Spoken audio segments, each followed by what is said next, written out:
बिहार विधानसभा की 2 सीटों पर उपचुनाव होने हैं, उससे जुड़ी हुई इस वक्त की बड़ी खबर लोजपा से आ रही है। बता दें कि चिराग पासवान की लोजपा, जिसे लंबी लड़ाई चल रही थी, केंद्रीय चुनाव आयोग तक मामला चला गया था। अब जो है चिराग पासवान कोई भी उम्मीदवार नहीं उतार सकते हैं। सिर्फ चिराग पासवान ही नहीं, अब पशुपति कुमार पारस भी, जो लोजपा की बात करते हैं कि लोजपा हमारे पास है, दोनों चाचा भतीजा कोई भी बंगले का इस्तेमाल चुनाव में नहीं कर सकते। इस वक्त की बड़ी खबर आपको बता रहे हैं, जहां 2 सीटों पर उपचुनाव होने हैं, कुशेश्वर स्थान और तारापुर, उससे जुड़ी हुई खबर है कि चुनाव आयोग ने, केंद्रीय चुनाव आयोग ने साफ तौर पे मना कर दिया है कि चुनाव में बंगले का इस्तेमाल कोई नहीं कर सकता है। अपने चाचा की लड़ाई लड़ रहे चिराग पासवान को बड़ा झटका लगा है।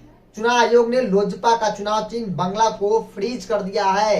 आपको बड़ी खबर बता रहे हैं कि चुनाव आयोग ने साफ तौर पे कर दिया है कि कोई भी लोजपा का बंगला जो है, चुनाव चिन्ह बंगला जो है, जो लड़ाई चुनाव आयोग तो चली गई थी, अब इस्तेमाल नहीं कर सकता है। तो बता दें कि चुनाव आयोग ने साफ तौर पे चिराग पासवान को एक बड़ा जो है वो झटका दिया है। जहां उपचुनाव को लेकर चिराग पासवान लगातार तैयारियों में जुटे हुए थे, उम्मीदवारों का ऐलान करने वाले थे, इस बीच चुनाव आयोग का यह फैसला कहीं न कहीं चिराग पासवान को बड़ा झटका दिया है।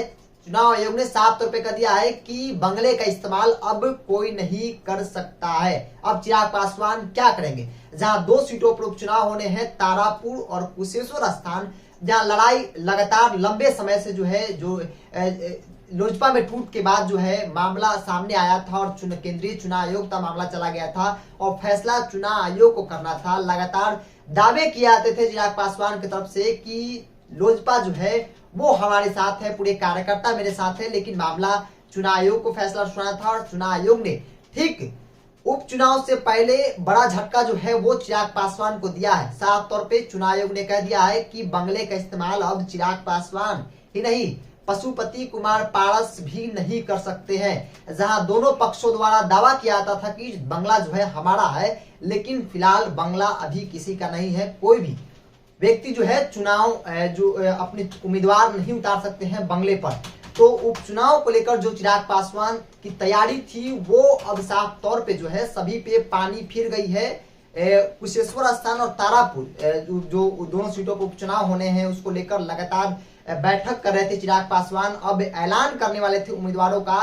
तो तमाम चीजों पर जो है एक बड़ा झटका जो है चुनाव आयोग ने दिया है चिराग पासवान को। तो इस वक्त की बड़ी खबर बता रहे हैं कि चुनाव आयोग ने साफ तौर पे कह दिया है कि अब कोई भी बंगले का इस्तेमाल नहीं करेगा। चिराग पासवान को एक बड़ा झटका लगा है। लगातार कई जो है दिनों से तैयारी चल रही थी, बैठकें चल रही थी, तमाम बैठक हुई, अब उम्मीदवारों का ऐलान होना था। इस बीच चुनाव आयोग का फैसला चिराग पासवान के लिए बड़ा झटका है कि चुनाव आयोग ने साफ तौर पे कह दिया है कि अब बंगले का इस्तेमाल आप नहीं कर सकते हैं। तो अब चिराग पासवान कैसे उम्मीदवार उतारेंगे? अब तो साफ तौर पे होगा कि जो उपचुनाव होने हैं 2 सीटों पर, उस पे चिराग पासवान की तरफ से कोई उम्मीदवारी नहीं होगी। जहां जेडीयू के खिलाफ जो बातें कही जाती है कि जहां जहां जेडीयू अपना उम्मीदवारी देगी, वहां वहां चिराग पासवान, एलजेपी जो है वो अपना उम्मीदवार देगा। तो अब चिराग पासवान को बड़ा झटका लगा है। अब एलजेपी अपना उम्मीदवार नहीं देने जा रही है। फिलहाल के लिए देखते रहे रिलायंस बिहार। नमस्कार।